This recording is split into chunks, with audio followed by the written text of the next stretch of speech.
내 삶을 바꾸는 기도의 힘이란 주제로 이제 첫 번째 연사로 이렇게 나섰는데요. 강의 한번 시작해 보도록 하겠습니다. 근데 사실은 제가 이 강연을 안 맡으려고 했어요. 왜 안 맡으려고 했냐면 왜 하는가에 대해서 제가 사실 별 큰 이유가 없었거든요. 저는 기도를 그냥 했거든요. 아무 생각 없이. 시켜서 했어요, 진짜.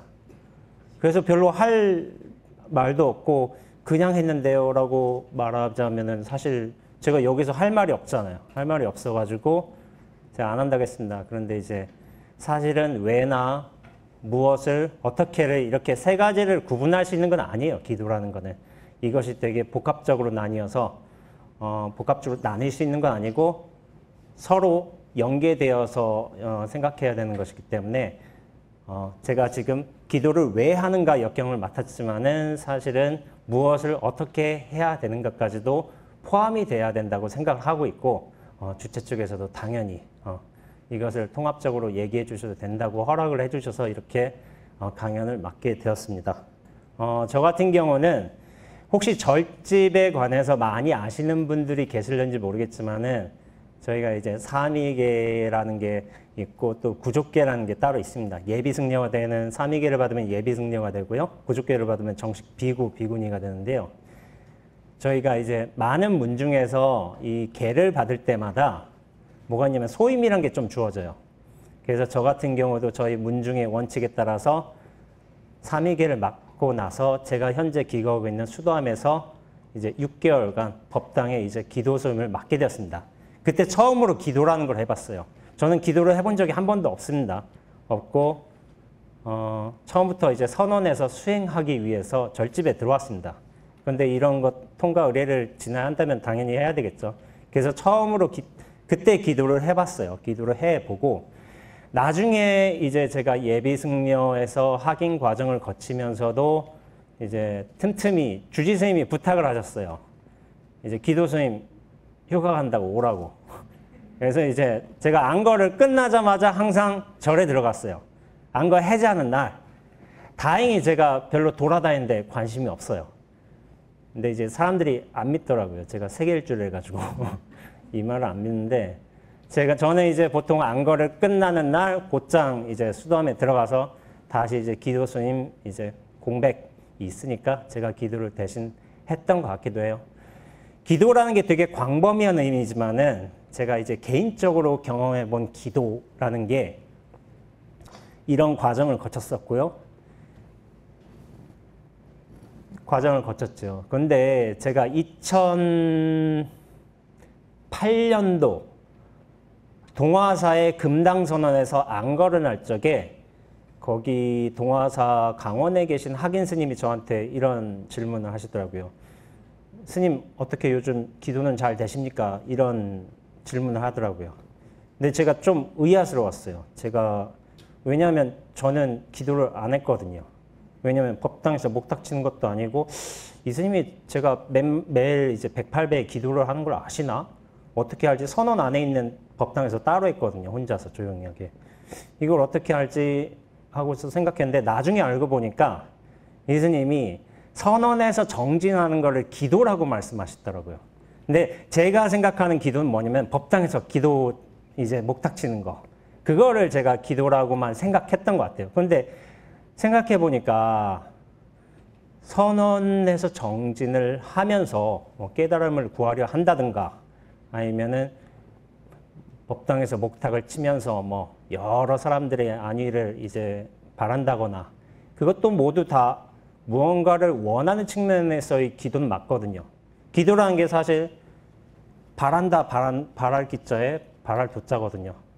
바란다인데 다만 그 위치와 역할이 좀 달랐던 것이라는 생각을 하게 돼요. 법당에서 기도하신 분은 나름 기도의 내용이 있으실 것이고 또 이제 선언에서 이제 수행한다고 생각을 했지만 저는 그것도 어떻게 보면 넓은 의미의 기도였지 않았나 이런 생각을 하게 되더라고요. 그래서 제가 좀 약간 잘못 생각했던 것 같아요. 저는 수행을 한다고 생각했지 기도는 하지 않는다라고 생각을 했는데 사실은 기도가 훨씬 더 큰 의미였던 거예요.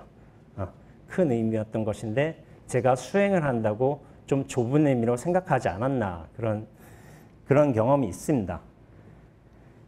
그런데 제가 이제 기도를 실제로 수도하면서 이제 목탁을 치면서 기도라는 걸 해봤는데요. 처음으로 해봤어요. 기도라는 걸 해봤는데 확실히 좀 무슨 설화에서 본 듯한 이야기들 있잖아요. 기도를 하면 무슨 일이 벌어지고 꿈에서 뭐가 어떻게 되고 그런 일들이 벌어지더라고요. 저는 그런 거를 전혀 몰랐거든요. 몰랐는데 이런 일이 있어요. 제가 딴 스님 기도한 거 그냥 얘기해 볼게요. 딴 스님이 약간 좀 생각되는 대로 벌어진 일들이 있거든요. 네, 제가 아는 스님이 기도를 했다는 거예요. 기도를 했는데 이렇게 법당에서 기도를 하다가 갑자기 치즈 생각이 났나 봐요. 치즈가. 근데 좀 이따 보니까 법당 불단에 딱 치즈가 올라와 있더래요. 오, 이게 뭐지? 하고서 치즈가 사실은 안 올라와요. 왜냐면 냉장식품이에요. 그래서 불단에는 저게 안 올라옵니다. 유경험자로서 말씀드린 건데 전 본 적이 한 번도 없어요, 치즈를. 근데 치즈가 올라왔다는 거예요. 그러니까 이 스님이 와, 신기하다 이런 거예요. 이제 다음부터 어떻게 했을까요? 목탁 치면서. 빵, 빵, 빵 했던 거예요. 빵을 원하고 막 별의별 생각을 했다는 거예요. 근데 이제 제가 그 2006년 동안거 때 기도를 할 적에 선배 스님 한 분이 계셨어요. 선배 스님 한 분이 계셨는데 그 선배 스님이 저한테 이런 말씀을 해주시는 거예요. 기도를 할 때 그냥 하지 말고 원력을 세워서 해라. 이런 말씀을 해주시더라고요. 그러면서 이제 대해 스님, 이제 서장을 쓰신 분으로 유명하신 대해 스님의 원력 4가지를 말씀해 주시더라고요. 그래서 제가 3위 때 막 신심이 넘칠 거지 않습니까? 그래서 대해 스님 그랬다면 나도 해야 되겠다. 해가지고 저도 4가지 원력을 세웠습니다. 4가지 원력을 세워서 저희들이 이제 제가 기도를 하는 입장이기도 했고 또 이제 그때는 4분 정근 하루에 4번 기도를 했는데요. 그럼 기도를 하기 전에 항상 3배를 올려요. 3배를 올릴 적에 또 마지막에 고드레를 할 적에 그때 제 원력을 반복했어요. 4가지를 정해가지고. 큰 스님 했다니까 나도 해야 되겠다. 해가지고 제 나름대로 정했습니다. 나름대로 정했는데 그 4가지 기도 내용이 뭐였냐면은 첫 번째가 방일하지 않고 정진의 일념삼매를 이루겠습니다. 이고 두 번째가 타인에게 자비하고 남의 허물을 보지 않겠습니다. 세 번째가 바른 선지식을 만나 배웠고 공부를 성취하겠습니다. 그리고 4번째가 제가 4년 전에 바꿨어요. 4년 전에 제가 10년 차가 됐거든요. 올해 14년 차고요. 승납으로서. 뭔가 하나 바꿔야 될 것 같더라고요. 그래서 4년 차 때 4번째 기도 내용을 뭐라고 바꿨냐면은 쓰임 받는 삶을 살겠습니다. 라고 바꿨어요. 왜냐하면 좀 바꿔야 될 것 같더라고요. 그래서 결국에 그때부터 3위계 받은 이후부터 하루에 4번씩 똑같은 원력을 계속해서 반복했습니다. 반복했어요. 이것이 될지 안 될지는 모르겠지만 원력은 가질 수 있잖아요. 반복할 수도 있고. 그래서 되든 말든 계속 반복을 했습니다. 근데 이제 아까 전 얘기로 잠깐 돌아가는데 기도를 제가 안 하는데도 예컨대 좀 이상한 일은 벌어지긴 했어요. 제가 뭔가를 특별히 바란 적은 없는데 언젠가 한번 히트텍 기사가 나오더라고요. 히트텍 이 겨울 레이 있잖아요. 보니까 되게 좋은 거예요. 좋아가지고 이거 나도 사볼까 해가지고 인터넷 들어가서 이렇게 해보니까 사이즈가 없나 그래서 못 샀어요. 못 샀는데 그래서 없나 보다 하고서 했는데 이틀 뒤인가 3일 뒤인가 제가 원하고자 바로 사고자 했던 히트텍이 배달이 왔더라고요. 누군가 보내준 거예요. 보내주니까 이게 예전에도 그런 경험들이 종종 있었지만 이상하다. 이게 받아서 사실 기분이 좋지만 않았어요. 왜냐하면은 제가 그때까지 읽어왔던 선사들의 어떤 경험, 어록들 그런 것과 비추어 봤을 적에 제가 공부를 못하고 있으니까 이런 일들이 벌어지고 있구나 하는 생각이 들더라고요. 그게 백장 스님과 남전 스님과 우두 법용 스님이 계신데 이분들의 일화가 있어요.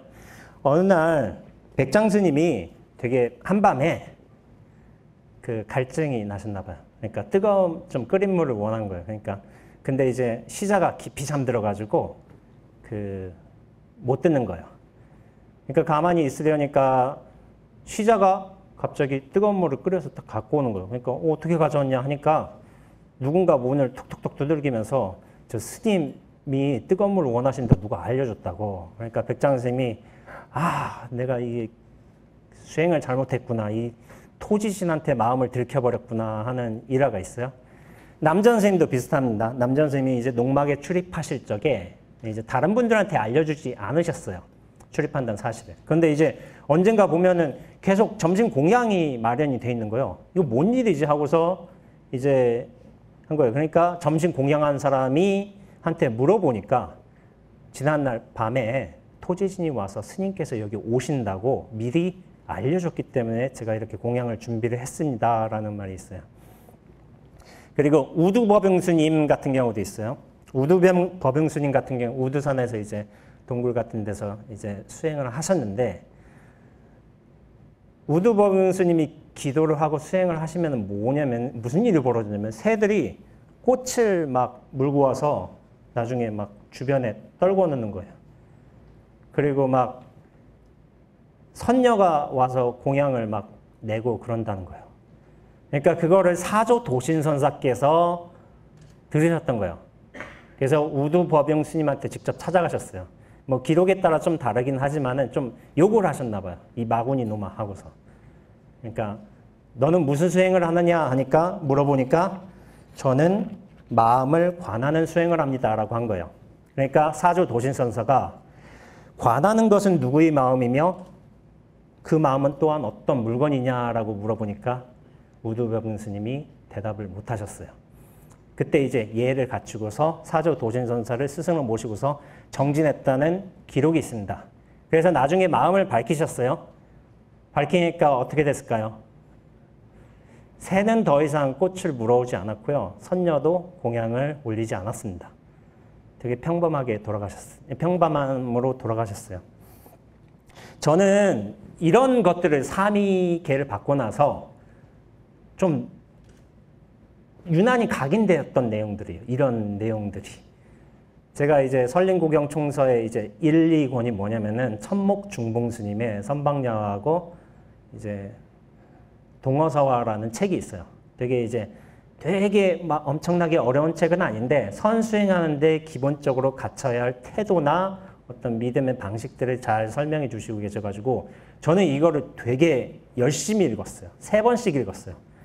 근데 저는 이게 나중에 제가 수행을 해 나가면서 허튼 길로 빠지지 않는데 엄청난 기반을 잡아 주셨다고 믿고 있습니다. 이게 기본이 돼버렸거든요. 그러니까 흔들리지 않고 어떻게 보면은 수행의 길로 나갈 수 있었던 것 같습니다. 그런데 이 선사들이 기도 중에서 가장 유명한 것 중에 하나는 아무래도 이제 무착선사신 것 같아요. 무착선사께서 예전에 금강굴에서 정진을 하셨어요. 정진을 하셨는데, 근데 이제 무착선사께서 이제 정진을 하신 거는 이제 오대산의 문수보살을 친견하옵고서 이제 그 가호를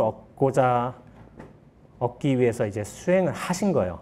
근데 이제 어느 날 무착선사께서 뭐 식량이 떨어지신 거예요. 그러니까 마을에 탁발을 하러 가셨겠죠? 그러다가 웬 이제 좀 허름한 노인네 하나가 이제 막 어디로 막 가는 모습을 보니까 뭔가 달라 보이는 거예요. 그래서 그 노장을 따라가셨어요. 따라가시니까 저기에 뭐 대골 같은 절 하나가 나오고 이런 거예요. 절 하나가 나오고서 그러니까 그 노장께서 나중에 균제하고서 이제 소를 끌고 가고 있었는데 그 소를 이제 안에다 들여다 놓고 균제 동자가 이렇게 다 가고 노장께서 이제 물어보시는 거예요. 그러니까 무착선사가 먼저 물어봤죠. 이 절에 아니다. 노장께서 먼저 물어보신 거죠. 당신이 사는 절에는 몇 명이나 이제 삽니까? 하니까 300에서 500명쯤 삽니다. 하고서 어떻게 지냅니까? 하니까 계율과 교학을 익히면서 지내고 있습니다. 하니까 무착선사가 그 노장한테 물어본 거죠. 여기는 어떻게 지냅니까? 하니까 용과 뱀이 섞여서 삽니다. 라고 하고 대중의 수요가 얼마쯤 됩니까? 라고 하니까 뭐라고 말씀하냐면 전삼삼 후 삼삼이라고 말씀하셨어요. 이게 벼감록의 35칙 공안입니다. 왜 전삼삼 후 삼삼이라고 대답하셨는가? 대중 수요가 얼마나 됩니까에 대해서. 이거는 여기서 다룰 내용은 아니고요. 그렇게 해서 나중에 균제 동자한테 도대체 저 전삼삼 후삼삼이 저 무슨 뜻이지 하고 물어보니까 균제 동자가 스님 하고 물어본 거예요. 그러니까 이 무착스님 예 하니까 그 수요가 얼마나 됩니까? 라고 되물은 거예요.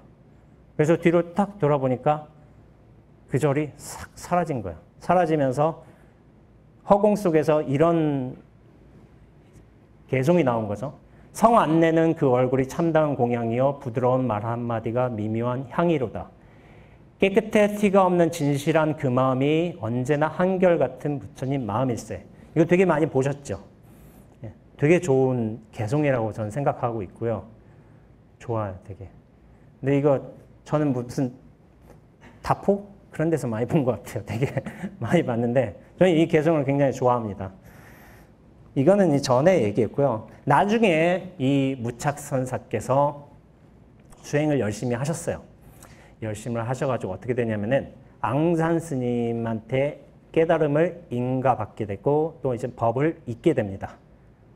그 후에 또 이야기가 있어요. 그 후의 이야기를 제가 말씀드린 건데 나중에 이제 오대산에서 팥죽을 이제 쑤신다고 이렇게 솥단지에서 이렇게 하고 계신 거예요. 그러니까 어디선가 그 김에서 문수보살이 딱 나타나신 거예요. 문수보살이 딱 나타나시니까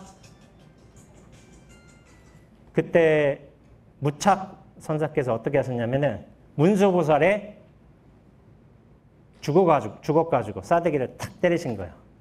때리시면서 이제 문수보살이 좀 황당하신 거죠. 아니 지금까지 나의 가호를 얻고 나의 가피를 받으면서 이렇게 수행하고자 했던 무착선사 당신이 어떻게 나의 싸대기를 때리느냐 이렇게 뭐라고 화를 거예요. 그러니까 무착선사께서 뭐냐면은 뭐라고 말씀하시면 유명한 말입니다. 문수는 자문수요, 무착은 자무착이라고 말씀하세요. 문수는 문수고 무착은 무착이다. 설마 석가나 미륵이 나타난다 하더라도 내 주걱 맛을 보게 되리라라는 이제 말씀을 하셔요. 그러니까 거기서 이제 주걱으로 싸대기를 맞으신 문수보살께서 개송을 남기세요. 그 개송이 바로 이겁니다. 쓴 꼬두박은 뿌리까지 쓰고 단 참에는 꼭지까지 달도다. 내 3대 겁을 수행해오는 동안 오늘에서야 괄시를 받아보는구나 라고 했어요. 이거는 문수보살께서 괄시를 받기를 원하셨다는 내용입니다. 지금까지. 근데 그걸 이제 무착선사께서 이렇게 주걱으로 싸대기 때리니까 그제서야 말씀해 주시는 거예요. 근데 저는 이 이야기가 실제 있었다고는 생각하지 않아요. 왜 그러냐면은 앙산 스님으로부터 법을 받으신 후에 벌어진 일입니다. 벌어진 일인데 제 생각상은 이런 경계는 일어나지 않습니다. 더 이상 법을 받으신 정말로 깨달으셨다면은. 그런데 일부러 이렇게 하셨어요. 그러니까 일부러 이야기 속으로 들어가신 것 같아요. 제가 볼 때 무착선사께서. 그 이야기는 좀 이따 타너 스님의 사무생사를 통해서 한번 얘기해 보도록 하겠습니다. 결국 이렇게 선사들의 어떤 기도하는 목적이라든지 아니면 기도를 어떻게 받아들였는가에 대해서 저는 이제 제 어떤 수행하는데 중심을 잡는데요. 이게 금강경 사구계를 통해서도 쉽게 알 수가 있죠. 아까 전에 문수보살이 형상으로 나타나셨잖아요. 그러니까 금강경 사구계 중에 유명한 게 야기색견화 이음성과 시인행사도 불능견열애라는 말이 있잖아요. 근데 무착 스님께서는 문수보살을 형상으로 나타나는 것을 거기에 대해서 속지 않으셨어요. 속지 않으셨고 어떻게 보면 그 형상에 속지 말라고 그런 가르침을 주시기 위해서 일부러 저런 상황을 만들어내지 않으셨나. 왜냐하면 우리는 형상에 속잖아요. 소리에도 속고. 이를테면 그렇잖아요. 예전에 무슨 그런 일들이 있는 것 같아요. 도인이라 생각하면 무슨 성스러운 모양새가 있고 그리고 근엄한 목소리가 있고 또 이를테면 뭐 예전에 인도에서 어떤 수행자 하나가 이렇게 하니까 막 깨어나지 못하고 막 뭐가 갖다 이를테면 새가 꽃을 물어다 갖다 주면 저 사람 대단한 사람이구나. 수행력이 얼마나 뛰어나면은 그렇게 생각할 거 아니겠어요? 실제로 우두법용 선사께서 그렇게 널리 사람한테 알려진 거는 새가 꽃을 물어다 줘서. 그러니까 사람들은 그렇게 생각해요. 저 대단한 도인이구나. 새가 저렇게 꽃을 물어다 주니. 그런데 제가 생각하는 거는 이것들이 수행이 뛰어나서 그런 것이 아니라 흔적을 나타낸 것이라고 생각해요. 흔적이란 뭐냐면은 마음의 욕망입니다. 욕망. 그 욕망이 나타나서 결국 누군가가 보게 되었고 누군가가 알아차렸고 그런 것들을 백장선사나 이제 남전스님처럼 누군가한테 일러준 거예요. 근데 저는 이것을 바른 수행이라고 보지는 않습니다.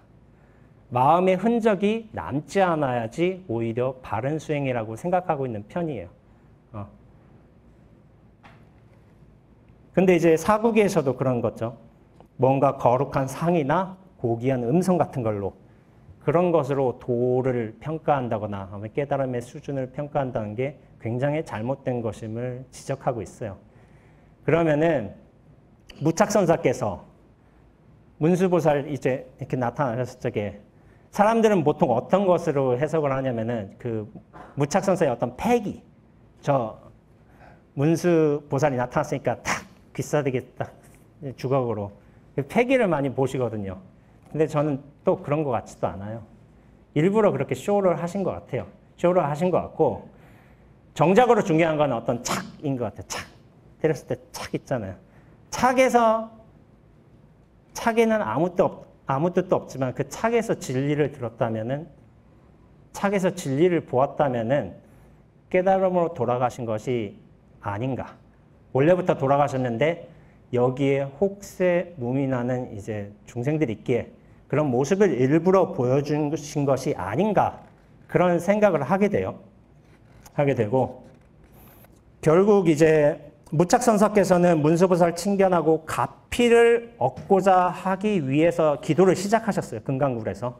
근데 마지막에는 그 가피마저도 부정해버려요. 부정해버리고 문수보살의 존재 자체도 어떻게 보면은 무시해버립니다. 그리고 새 선사 같은 경우에는 우두법응선사, 백장선사, 남전선사는 제가 생각하기에는 마음에 좀 흔적을 남기신 것 같아요. 그런데 흔적을 수행이 부족해서 남긴 게 아니라 일부러 이것이 잘못된 수행이다를 알려주기 위해서 일부러 그렇게 보여주신 것 같아요. 제가 볼 적에는.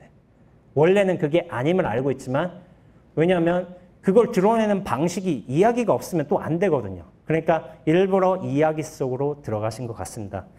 그리고 우리가 제 기도 경험이지만 어떤 스님의 치즈라든지 빵이라든지 뭐 히트텍이라든지 아니면 뭐 마사지라든지 이런 것들도 보면은 다 바깥의 내용들이죠. 바깥의 내용들.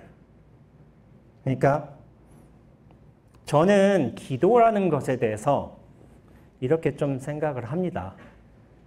기도라는 것과 이제 수행이라는 것에서 제가 좀 차이를 두는데요. 그 차이가 뭐냐면은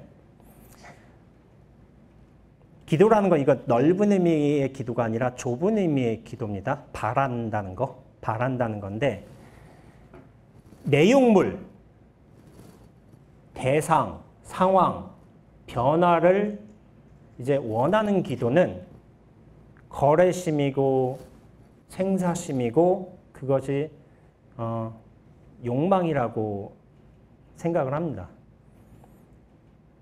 그런데 정말 잘된 기도는 정말 잘 바라는 기도를 그걸 수행이라고 한다면은 수행은 뭐냐면은 모든 상황이나 거래, 대상 그리고 생사를 허용하는 비움이라고 생각하고 있어요.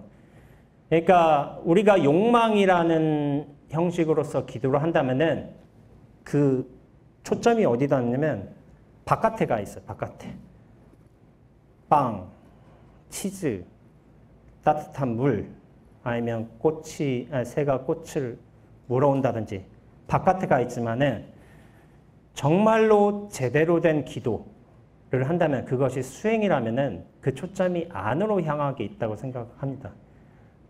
안으로 향하게 있어서 이를테면 백장 스님의 말씀처럼 내 안에 있는 마음도 그 누구도 보지 못할 정도로 흔적이 남지 않게 되었을 적에 그런 비움의 수행으로 갔을 적에 그게 바른 기도, 즉 수행이 아닌가 하는 생각을 하게 됩니다. 그래서 제가 이런 말씀을 많이 드려요.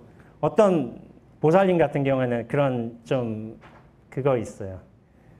당신이 이제 불자로서 이렇게 살아오긴 하셨는데 20년 동안 이런 한번 후회를 하시더라고요. 20년 동안 남편을 바꾸려고 그렇게 노력했다는 거예요. 근데 20년 뒤에 보니까 내가 저 사람을 왜 바꾸려고 했지? 라는 생각이 든다는 거예요. 그냥 저 사람을 인정해주면 끝났는데.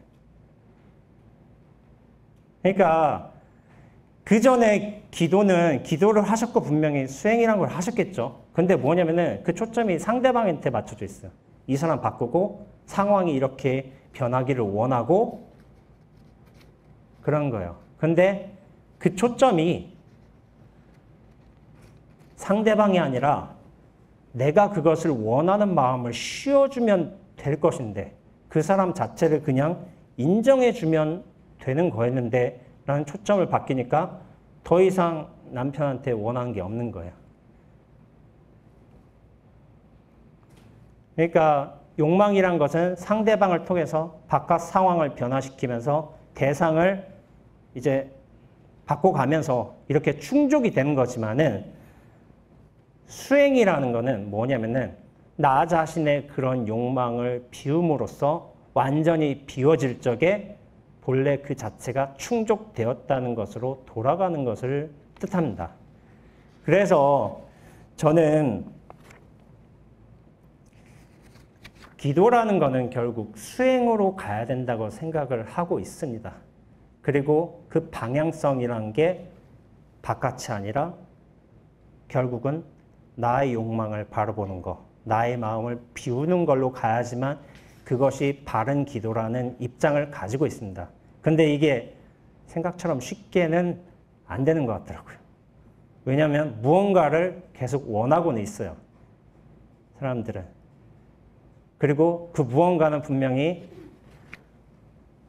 바깥에 어떤 사람이며 대상이며 상황이더라고요. 그걸 원하는 나의 마음을 곧장 돌이켜보는 것이 어떻게 보면 사주 도신선사께서 우두법용선사를 에게 이제 그 꾸지람을 주었듯이 그 바라보는 것은 누구의 마음이며 그 마음은 어떤 물건인가 바로 돌이켜본 거거든요. 그렇게 될 적에 사주 도신선사께서 그렇게 지적을 해주셨을 적에 우두법용선사는 제 생각에는 비움으로 돌아가셨다고 생각을 해요. 그것이 이제 공성을 깨치신다든지 뭐 여러 말들이 있겠지만은 근데 제가 이제 제 책을 읽어보신 분들께서는 조금 이제 아시겠지만은 저는 이 수행이라는 게 뭐냐면은 관점의 변화라고 생각을 해요. 보통은 우리가 뭐냐면 나를 중심에서 살아가요. 나를. 이 나가 중심이에요. 분명히 내가 사람을 보고 있고 내가 사람을 대하고 있고 내 남편이 저렇게 바뀌기를 원하고 내 아들이 뭐 서울대에 들어가기를 원하고 이를테면 나를 중심에서 살아갑니다. 근데 수행을 통해서 마음이 비워지고 욕망이 사그라지면 어떻게 되냐면은 이 나라는 중심성이 굉장히 약화가 돼요. 약화가 되면서 뭐냐면은 전체에 대한 관점으로 이전을 하게 됩니다. 이전을 하게 되는데 이것을 이제 공성을 깨닫는다, 뭐 견성을 한다, 뭐 이런 말들도 할 수 있어요. 할 수가 있는데 나로부터 시작된 중심이 전체로 이전되는 상황을 저는 이제 깨달음이라고 보고 있습니다. 그 순간은 우리가 느끼든 느끼지 않든 많이 겪어요. 근데 뭐냐면은 이 집중성이 강하면 강할수록 그거를 감지하지 못해요. 여기에 갇혀 살면서. 그러나 언젠가 한번 탁 튀어버리면서 이 전체에 대한 감각이 생길 수가 있습니다. 근데 다시 돌아오게 돼 있어요. 저 같은 경우도 10대 때부터 이 경험을 수차례 계속해서 반복해 왔습니다. 반복해 와서 저 같은 경우는 되게 괴로웠던 것 같아요. 뭐냐면 제가 책에서 설명한 바도 있는데 저는 분리감을 되게 많이 느꼈거든요. 이 세상에 적응을 못 하겠는 거예요. 이게 분명히 내가 여기 있는데 현실에서 이게 제 느낌이 그랬어요. 현실에서 5cm 떠 있는 것 같은 거예요. 계속. 여기도 아니고 저기도 아니고 나는 뭘까 도대체. 왜 살까? 이런 고민을 되게 많이 했던 것 같아요. 이게 수행을 하면서 막상 기쁘고 행복해지는 거 아닙니다. 불행해지는 사람도 많이 있습니다. 왜냐하면 여기에도 완전히 들어가지 못하고 저기에도 돌아가지 못했기 때문에 그런 분리감 때문에 고생을 하는 경우가 있는데 저 같은 경우도 좀 수행이란 걸 해본 건 없지만은 10대 때부터 이런 일들이 수차례 반복이 됐습니다. 그래서 되게 좀 엇나갔어요. 많이. 엇나가지고 고생도 많이 하고 했는데 이 비움이란 건 뭐냐면은 결국 나라는 중심성에서 전체는 중심이 없어요. 중심이 없는 중심으로 돌아가는 작업입니다. 그러면 뭐냐면은 나라는 것은 더 이상 중심이 아니라 드러남의 한 모습이 됩니다. 근데 이유는 모르지만 써먹을 수가 있어요. 원죄라는 거를. 여러분을 써먹을 수가 있습니다. 도구고 드러남이고 그리고 중간 장치기 하지만 써먹을 수가 있다는 장점이 있어요. 제가 월간불강에 봤을 적에 저번에 한번 박미용 보살님의 기도가 나오더라고요. 그러니까 보살님께서 어떤 지금 수행이 어떻게 바뀌냐면 대상이 바뀌기를 원하는 욕망에서 참선 수행을 통해서 있는 그대로를 바라봄의 기도로 바뀌었다고 말씀하시더라고요. 그러면서 당신의 원력을 세우셨는데 이게 뭐냐면은 맑은 물이 되어 있는 그대로의 세상을 비추겠습니다라고 하시더라고요. 제가 이제 짐작을 해보자면은 전체성으로 한번 크게 돌아가신 것 같아요. 그거를 감지를 하셨기 때문에 그 전에 기도는 뭐였냐면은 좀 더 돈을 많이 벌고 싶고 좀 더 뭐 좋은 걸 먹고 싶고 이런 기도셨는데 이게 그냥 비추겠습니다라고 하는 것으로 바뀌신 거예요. 근데 원래 비춤이 원래 법의 작용이 원래 그래요. 비춤이란 게 나의 원력이 될 수 있기도 하지만은 법의 원래 모습을 보셨던 거예요. 드러남의 모습을. 전체로 시선이 옮겨가셨어요. 한 번은 크게. 그러니까 이런 기도를 하셨는데 근데 대부분의 사람들이 뭐냐면은 이런 전체성으로 회양이 된다고 할까? 전체성을 획득한다고 할까? 이런 것을 어떤 삶의 즐거운 순간이나 긍정적인 순간은 못 깨닫습니다. 이 보살님 같은 경우도 암 사기 말기셨어요. 그러니까 생의 어떤 극한 순간에 가서 극적인 어떤 전환이 이루어지는 경우가 많아요. 그러니까 이게 뭐냐면은 수행은 결코 행복한 사람이 하지 않습니다. 이 불행을 감지하는 사람이 하는 거예요. 그러니까 수행하는 사람은 그 결과로서 잘 해내가면은 자유로워지고 평화로워질 수도 있겠지만은 그 출발은 불행이고 비관이고 되게 불만족입니다. 저도 그랬어요. 저도 생각해보면. 저도 제가 되게 불편했거든요. 어렸을 때부터. 나라는 존재 자체가. 제가 탄어스님의 사무생사라는 게 있습니다. 무생사를 이제 공이라고 해도 돼요. 사공이라고 해도 되고 뭐 그렇게 해도 되는데 처음에는 수행에선 지무생사라는 게 있어요. 생사 없음을 안다는 거예요. 안다는 건 이제 너 들어서 할 수도 있고 누군가의 법문을 통해서 크게 감화받아서 알 수가 있습니다. 근데 그 다음 단계가 뭐냐면은 채무생사예요. 생사 없음을 한번 크게 깨닫는 거예요. 크게 깨닫는데 한 번 크게 깨닫는 것일 수 있고 한 번 만날 수도 있어요. 만날 수도 있는데 한 번 뭐가 확 오는 거예요. 경계가. 그게 사람마다 크기도 다르고 지속성도 다르고 영향력도 다르고 어떤 기간도 다릅니다. 그러나 어쨌든 한 번씩 오게 되는 경우가 있어요. 그걸 이제 선문에서는 견성이라고 하는 경우도 많이 있고요. 계무생사라는 건 뭐냐면은 이 한 번 왔던 게 아니라 그 다음에 무슨 일이 있냐면은 계속 반복이 돼요. 왔다 갔다 왔다 갔다 이렇게 반복이 되는데 그것들이 안정화 단계에 접어들면서 하나로 딱 만나는 상황이에요. 만나면서 이거를 이제 15도에서 이누구망 이제 8번째 이누구망 완전한 깨달음이라고 이제 칭하는 경우가 많습니다. 예, 그때는 이제 더 이상 흔들림이 없어요. 흔들림이 없고 그런데 마지막에 탄원 스님께서 용무생사라는 걸 말씀하셨어요. 이게 저는 좀 독특했거든요. 생사가 없다는데 쓴다는 거예요. 용무생사.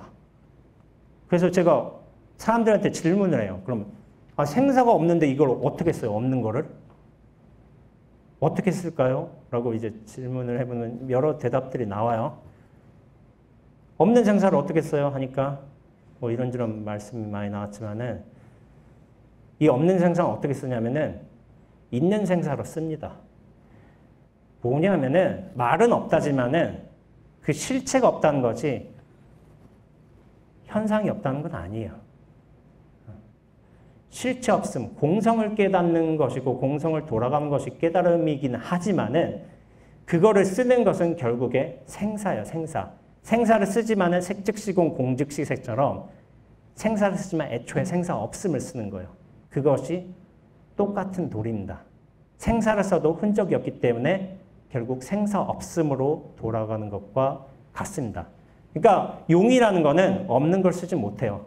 근데 있는 걸 써도 여전히 비어있으면 똑같은 도리입니다.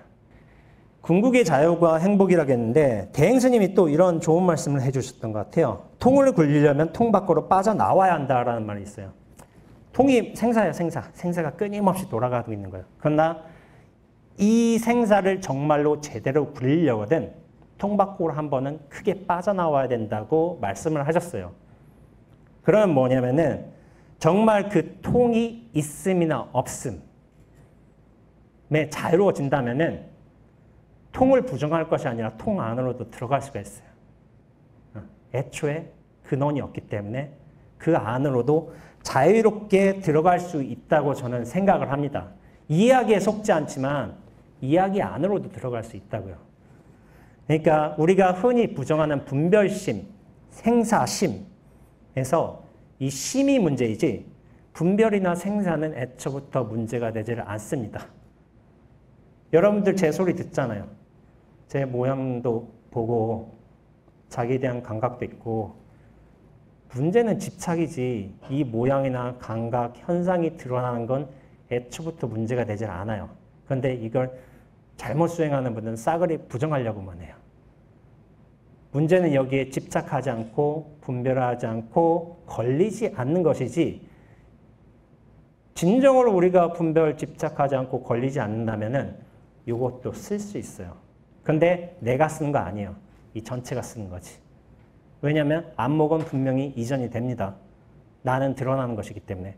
나도 훌륭한 도구예요. 도구.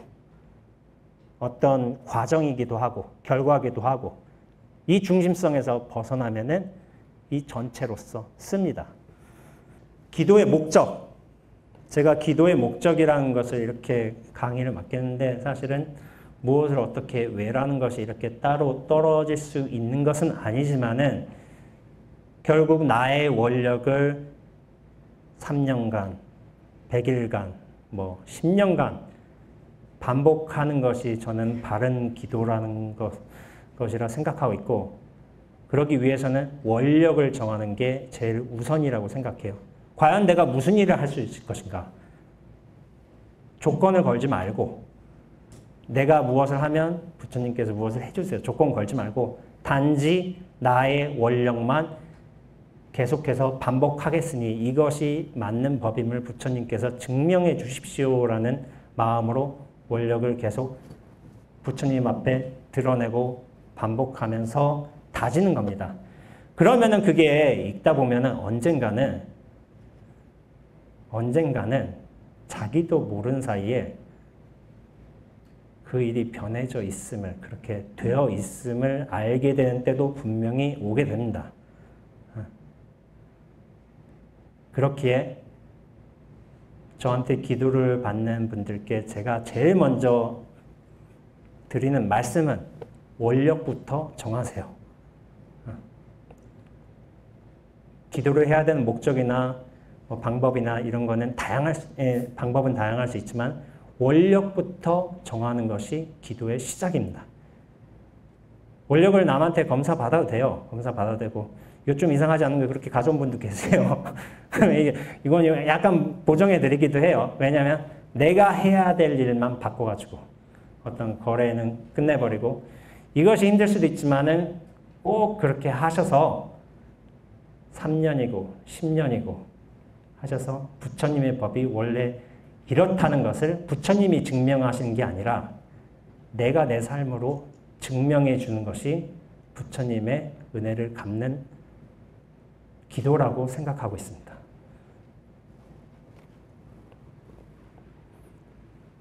기도는 자유를 한다. 이건 중요하지 않습니다. 원력 정하는 것. 이것이 가장 중요하다고 생각하고 있고요. 이렇게 부처님의 법을 내 삶으로 증명해내는 것이 불자로서의 도리고 수행자로서의 자세입니다. 그래서 원래 자유는 펼쳐져 있으니까 이 기도를 통해서 부처님의 자유가 자신의 삶으로 드러나는 이제 기도로 회양되기를 바라는 마음에서 제 강연을 마치도록 하겠습니다. 네, 감사합니다.